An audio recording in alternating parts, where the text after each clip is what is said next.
पिछली वीडियो में मैंने पढ़ाया था हेल्पिंग वर्ब का, उसका कुछ एग्जाम्पल है आप लोगों के सामने। आई एम ए बॉय, तो एम क्या है, मेन वर्ब है। आई एम रीडिंग, इसमें एम हेल्पिंग वर्ब हो जाएगा और रीडिंग मेन वर्ब हो जाएगा। डिड ही गो, डिड क्या हो जाएगा हेल्पिंग वर्ब और गो क्या हो जाएगा main verb.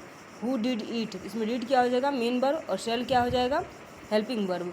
We shall have been working for 10 days, तो शैल हैव बीन ये तीनों क्या है हेल्पिंग वर्ब है, वर्किंग क्या है मेन वर्ब है। अब ऑब्जेक्ट ऑफ द वर्ब देखेंगे। कर्ता के अतिरिक्त क्रिया का फल जिस शब्द या शब्द समूह पर पड़ता है उसे हम क्रिया का ऑब्जेक्ट कहते हैं। ऑब्जेक्ट का प्रायः क्रिया के तुरंत बाद आता है और यह कोई noun, pronoun, noun phrase, noun close होता है। वर्ब के साथ वाट, हुम लगाकर प्रश्न करने पर जो उत्तर मिलता है वही उस वर्ब का ऑब्जेक्ट होता है। अगर कोई उत्तर नहीं मिले तो समझें कि अभिष्ट वर्ब का कोई ऑब्जेक्ट नहीं है। इन वाक्यों को ध्यान से देखें।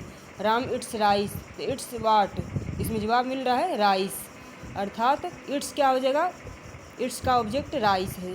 आई like these beautiful flowers, like what flowers, तो दीज फ्लावर्स हम लाइक कर रहे हैं।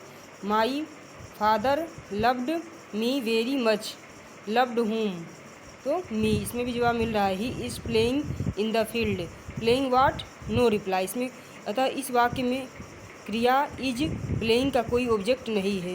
नोट, एक ही वर्ब के दो विभिन्न ऑब्जेक्ट हो सकते हैं, जैसे ही गेव मी मनी, तो गेव वाट मनी हो जाएगा, gave whom me. Some example हैं। He is reading a book, इसमें आंसर क्या है अ बुक है। द टीचर टॉट इंग्लिश, इसमें क्या हो जाएगा ऑब्जेक्ट इंग्लिश हो जाएगा। I love my father and mother, इसमें ऑब्जेक्ट क्या है माई फादर एंड मदर।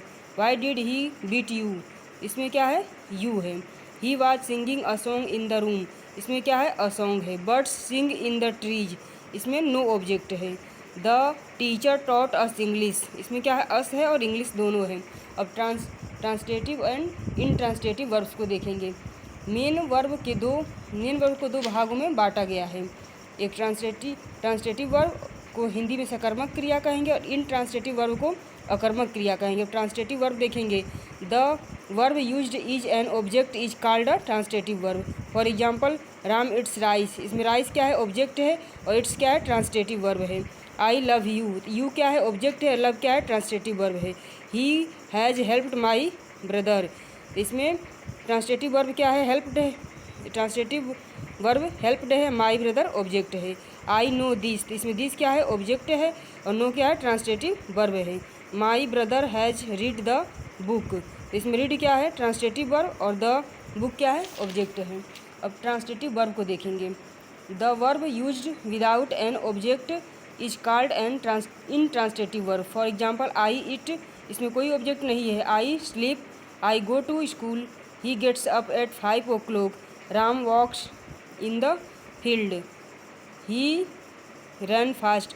इन वाक्यों में कोई ऑब्जेक्ट नहीं है, अतः प्रयुक्त वर्ब्स ईट, गो, वॉक्स, स्लीप, गेट्स अप और रन ट्रांसलेटिव वर्ब कहलाएंगे।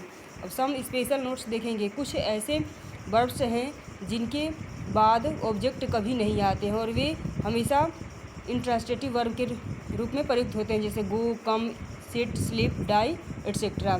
दूसरा क्या, अधिकतर वर्ब्स का प्रयोग दोनों प्रकार से हो सकता है।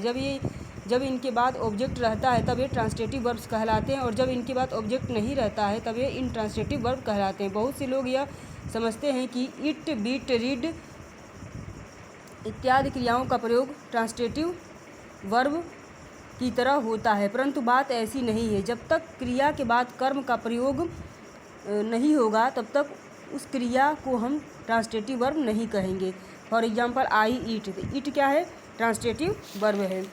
आई ईट अ मैंगो, मैंगो क्या है इसमें आई ईट अ मैंगो, ईट क्या है ट्रांसलेटिव वर्ब है। सी रीड्स, रीड्स ट्रांसलेटिव वर्ब है। सी रीड्स अ बुक, रीड्स क्या है ट्रांसलेटिव वर्ब है। द बेल रंग लाउडली, रंग क्या है ट्रांसलेटिव वर्ब है। सब एग्जाम्पल ऑफ ट्रांसलेटिव और intransitive verb. He eats transitive verb है। ही इट्स स्लोली, इट्स क्या है इनट्रांसलेटिव वर्ब है। ही इट्स राइस, इट्स क्या है ट्रांसलेटिव वर्ब है। गाइज हमें उम्मीद है कि आप लोग को वर्ब समझ में आया होगा। आप लोग पढ़िए, आप लोग बहुत बेनिफिशियल है आप लोग के लिए और चैनल को सब्सक्राइब लाइक करिए। Thank you.